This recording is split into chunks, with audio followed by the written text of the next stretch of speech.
नमस्कार दोस्तों। इस वीडियो में हम लोग हैं वो आज आप सभी को पता है कि रीट का परिणाम आ चुका है और अपने सामने एक सनातन धर्म का जो सबसे भारतवर्ष का सबसे प्रसिद्ध त्यौहार भी अपने सामने है, दीपावली। जिन विद्यार्थियों के बहुत अच्छे मार्क्स आए हैं उनके लिए तो दीपावली बहुत ही शुभ बन कर के आई है अपने सामने।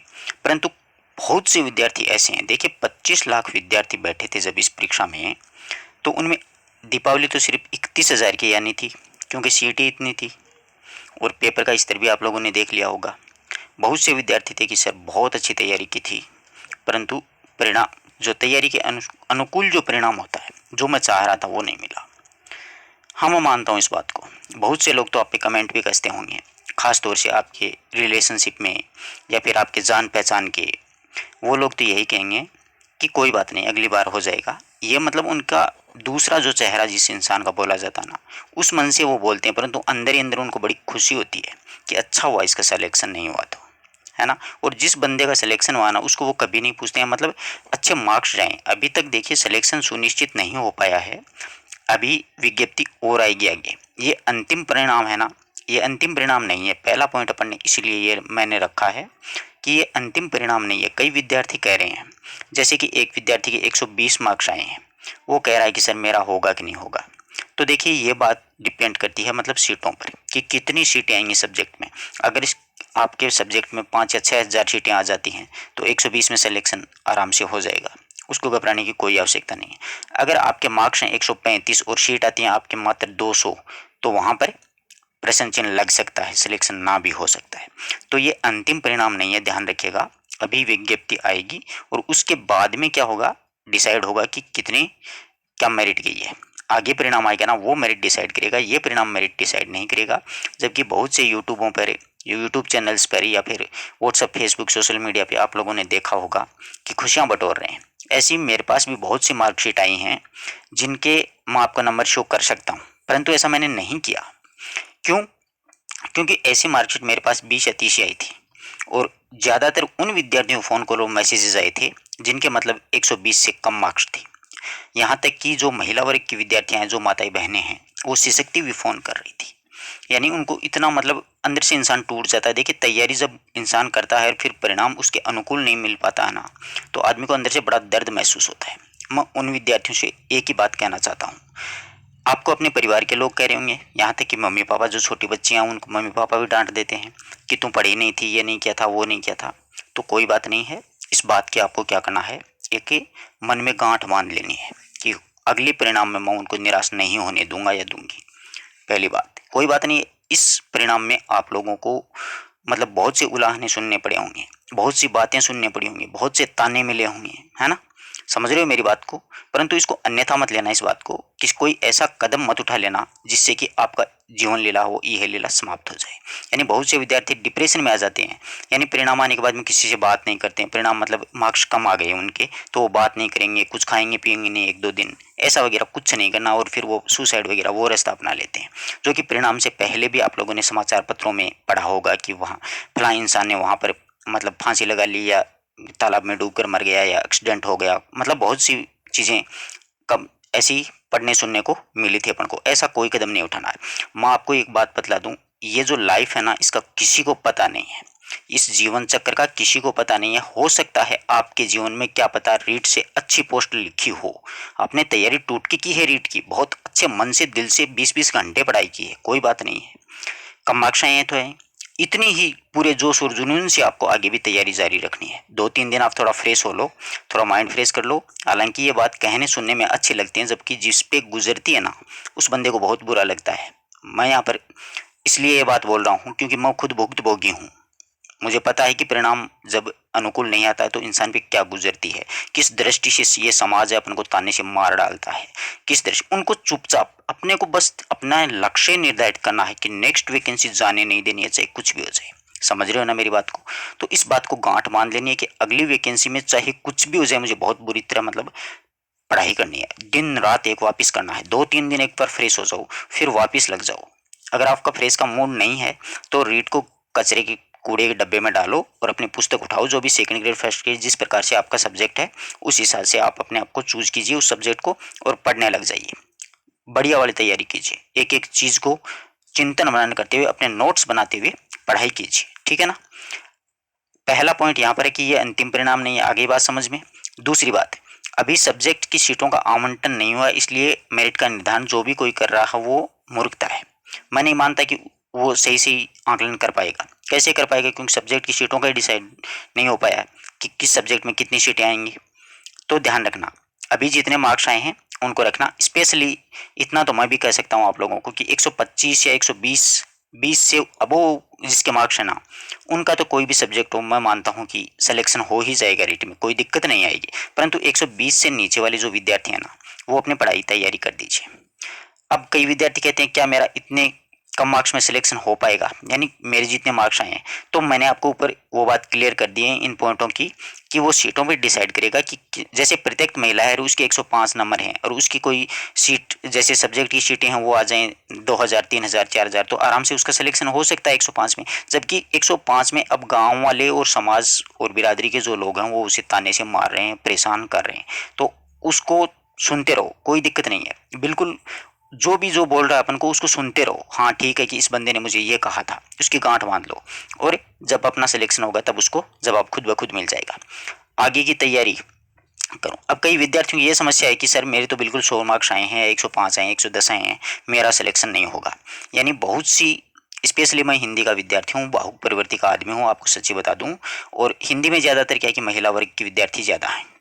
तो मैं आपको ऊपर बता चुका हूँ पहले कि कई विद्यार्थी ऐसी थी, शिक्षक रही थी, बिलख रही थी कि पतिदेव ने ये कहा, सास ने ये कहा, मम्मी ने ये कहा, पापा ने ये कहा, तो अब मैं क्या करूं, किसकी तैयारी करूं, मेरा तो सिलेक्शन नहीं होगा। अरे यार, एक महिला जो होती है वो पूरे परिवार को चलाती है, अब उनको बच्चों को भी संभालना होता है, उनको घर का पूरा काम भी करना होता है। ये जो हस्बैंड वर्क के जो लोग होते हैं ना, उनको तो यही लगता है कि ये कुछ नहीं, पढ़ती नहीं है, बस उनको इतना ही कहने में कोई जोर नहीं आता कि तुम पढ़ती नहीं हो। जबकि उनकी आत्मा से पूछ करके देखो वो कितना त्याग कर रही है तुम्हारे लिए, और फिर भी वो पढ़ने की कोशिश कर रही है। कम नंबर आ गए तो कोई दिक्कत नहीं है, उसको परेशान नहीं करे।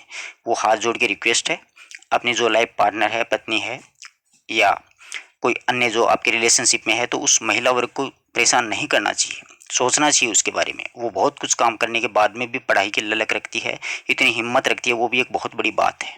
आपकी हर बात मानती है, आपको सुबह से नाश्ते से लेकर के शाम के खाने तक की, यहाँ की कपड़े वपड़े सब साफ करने के बाद में भी वो पढ़ती है। तो बहुत से विद्यार्थी, महिला वर्ग के विद्यार्थी आए थे, वो बहुत परेशान थे, बहुत भावुक थे। तो उनसे एक ही रिक्वेस्ट कहना चाहूँगा मैं, किसी के सामने भावुक होने की कोई आवश्यकता नहीं है, कोई साथ नहीं देगा, ये ज़माना ही कुछ ऐसा है।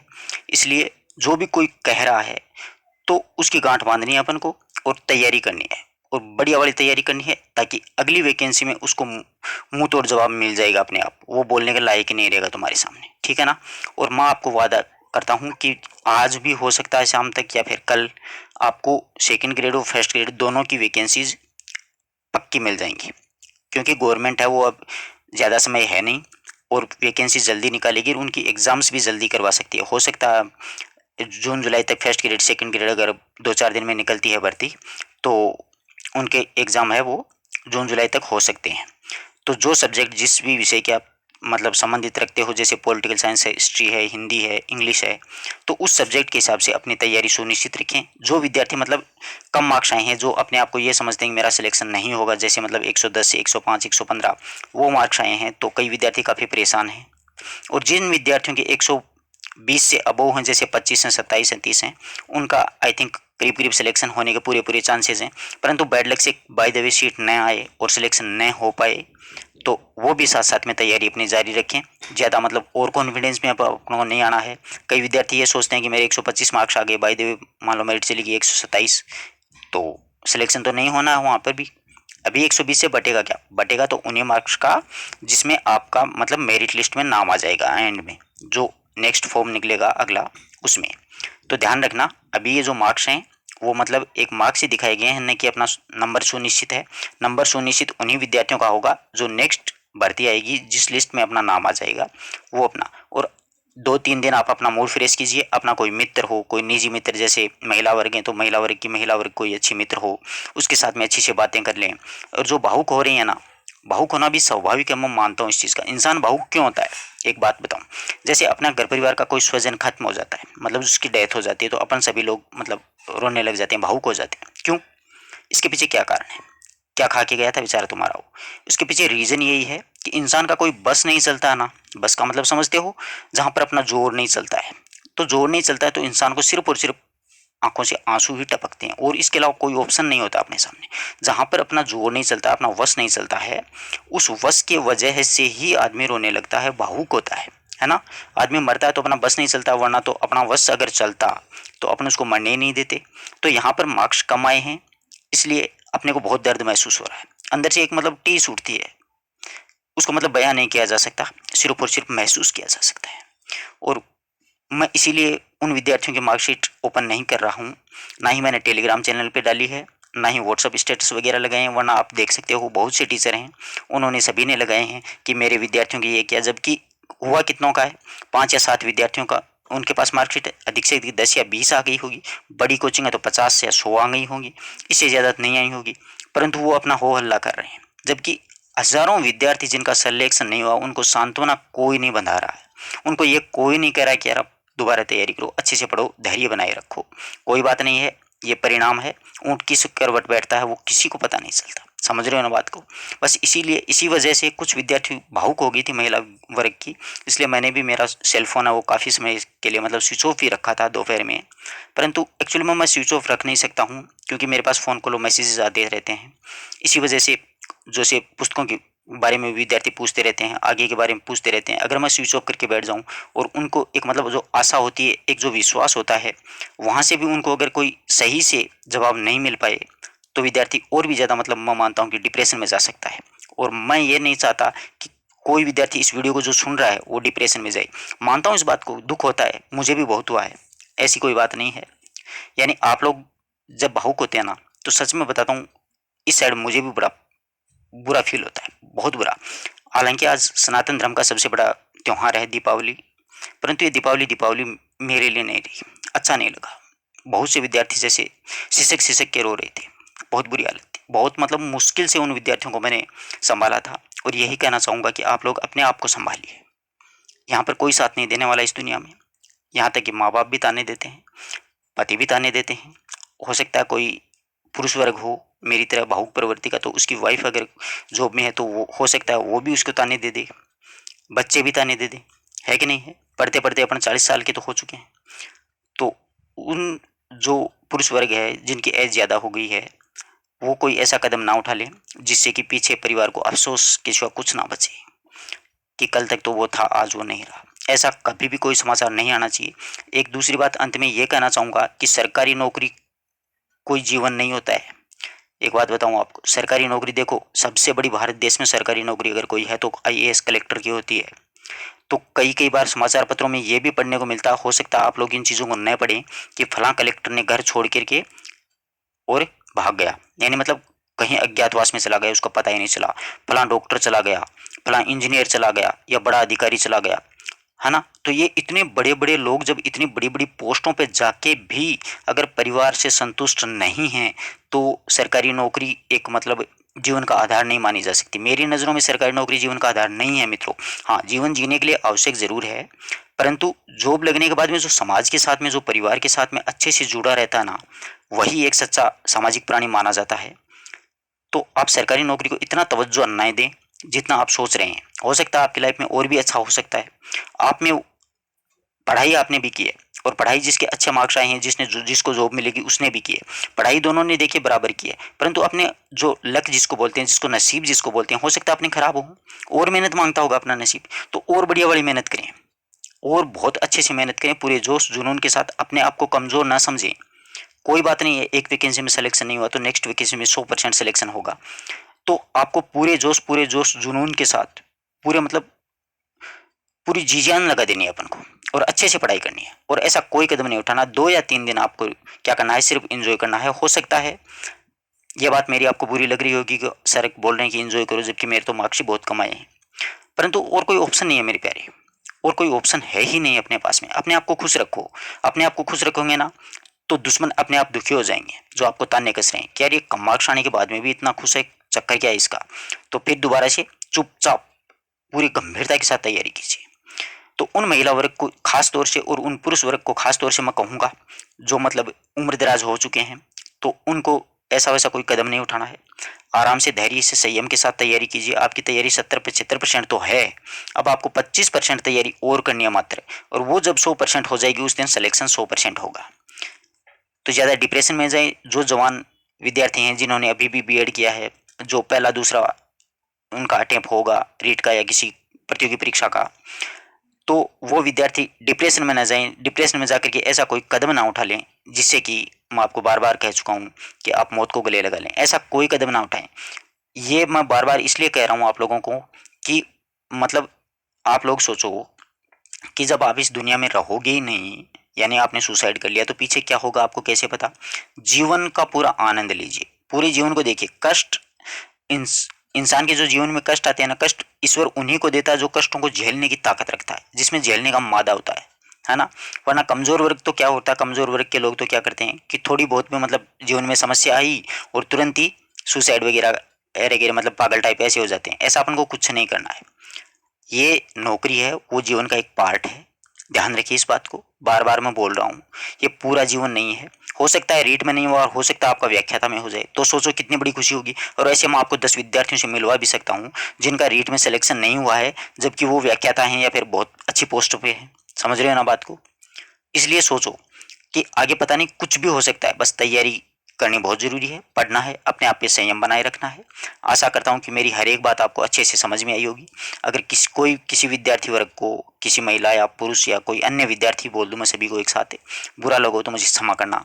और भावुकता तो होती है, मानता हूँ मैं भी इस बात को, परंतु अपने आप को संभालना है। और थोड़ा ये त्यौहार है, इसको थोड़ा सा मतलब आनंद के साथ मनाइए, ताकि आपके बच्चे जो हैं वो भी ये सोचें कि हाँ हमारे मम्मी पापा या हमारे जो गार्जियंस हैं वो भी हमारे साथ ये त्यौहार में इंजॉय कर रहे हैं, खुशी बराबर बांट रहे हैं। तो खुशी एक ऐसी चीज़ होती है मित्रों जो बांटने से दुगुनी बढ़ती है। अगर आप ही नर्वस होकर के अपने परिवार में घर में बैठ जाओगे तो सोचो वो छोटे बच्चे हैं उन पे क्या गुजरेगी जिन्होंने आप लोगों ने जन्म दिया। और जो ऐसे विद्यार्थी हैं जो मतलब गलत कदम उठा लेते हैं, तो उनके छोटे छोटे बच्चे होते हैं। आप तो इस दुनिया से चले जाते हो, लेकिन पीछे जो परिवार बचता है उस पर सोचो, उन बच्चों पे क्या गुजरेगी, उन माता पिता पे क्या गुजरेगी, उन पति पत्नी पे क्या गुजरेगी। सोच रहे हो ना मेरी बात को। कोई बात नहीं, सिलेक्शन नहीं हुआ, मैं आपके साथ हूँ। कोर्स आपको सेकंड ग्रेड और फर्स्ट ग्रेड का पूरा करवाऊंगा यूट्यूब पे। टेंशन लेने की ज़रूरत नहीं है, बिल्कुल इंजॉय से, बिल्कुल आनंद लेते हुए अपना हर चीज़ को पढ़ेंगे। आज के लिए मैं ये मैसेज छोड़ता हूँ आपके लिए कि आने वाली दिवाली में आपके साथ ही खुशियाँ मनाऊंगा। बस अपने आप को संभालना और किसी के साथ में भावुक मत होना। भावुक हो तो उसी इंसान के साथ में मतलब अपने मन की भड़ास निकालना जो आपकी बात को शेयर ना करे, आपकी बात को प्राइवेट रूप में रखे। जैसे आपका कोई मित्र हो जिसके साथ बात करने से आपका मन हल्का होता हो। कहता हूँ ना, भावुक होने से इंसान का मन हल्का होता है, इसलिए इंसान ऑटोमेटिक भावुक हो जाता है। कुछ एक तो नहीं होते हैं, कुछ एक हार्ड दिल के होते हैं, मानता हूँ कि वो किसी भी समस्या को बिल्कुल आराम से सहन कर लेते हैं, परंतु कुछ महिला वर्ग जो होती हैं उनके ये भावुकता की प्रॉब्लम रहती है। कुछ हिंदी के जो विद्यार्थी हैं पुरुष वर्ग के, उनमें भी ये समस्या रहती है, वो भी भावुक हो जाते हैं। कम से कम 5 या 6 पुरुष वर्ग के ऐसे विद्यार्थी थे जो सिसक सिसक के रो रहे थे कि सर अब क्या होगा मेरा इस जीवन में, मैंने बहुत मन से पढ़ाई की थी, अब क्या करूँ, मेरे तो इतने मार्क्स बने हैं। कोई बात नहीं बेटे, भगवान ने चाहा तो नेक्स्ट वैकेंसी में आपका नंबर सुनिश्चित है। बस अपने आप पे विश्वास रखिए, रात दिन मेहनत करते रहिए, पढ़ते रहिए। एक बार याद ना हो, 2 बार, 3 बार, 4 बार पूरे जोश जुनून के साथ में एक गांठ बांध लीजिए। जिन लोगों ने आपको ताने मारे हैं, जिन लोगों ने आपको बातें सुनाई हैं कि तेरा होगा, अगली बार नहीं होगा, ये होगा, वो होगा, हज़ारों बातें होती हैं समाज परिवार में। मैं भी देखता हूँ गाँव में, समाज में, हर जगह सुनने को सबको मिलती हैं, परंतु अपन को उसको कुछ भी जवाब नहीं देना है। चाहे अपने मम्मी पापा भी अपने गुस्सा करें तो उनको भी कोई जवाब नहीं देना। आप गुस्से में आके ऐसा ना करें कि आप अपने परिवार से संबंध विच्छेद कर लें कि नहीं मुझे ये कह दिया, मैं अब नहीं जाऊंगा उस घर में। ऐसे बहुत से होते हैं, मतलब थोड़ा सा माइंडली दिमाग में ऐसा हो जाता है। ऐसा कुछ नहीं करना है। मानते हैं मम्मी पापा को भी गुस्सा आया है, अपने मार्क्स कमाए हैं, शायद अपनी कमजोरी है, इस बात को यहाँ तक समझें आप लोग और आगे तैयारी के लिए जुट जाएं। और जब परिणाम आए तब मम्मी पापा को दिखाना कि हाँ, और या जो आपको जो ताने वाने मार रहे हैं, मम्मी पापा कभी ताना नहीं मारते हैं, इस बात का ध्यान रखिए। वो तो यही चाहते हैं कि मेरा बेटा ज़्यादा से ज़्यादा ऊंची से ऊंची सफलता प्राप्त करे, ऊंचे से ऊंचे पद पे जाए, अच्छी लाइफ जिए। समझ रहे हो ना बात को। क्योंकि वो अपने जीवन की एक पूंजी अपनी औलाद को ही मानता है इंसान, ध्यान रखिए इस बात का। इसलिए कोई मम्मी पापा गुस्सा करें तो कोई दिक्कत नहीं है, करने दो, कभी हाँ हंस के टाल देना कि कोई बात नहीं है, मेरा नहीं हुआ, अगली बार देखूंगा, और तैयारी जारी रखें। धन्यवाद दोस्तों। कोई बात मेरी बुरी लगी हो तो मुझे माफ़ कीजिएगा।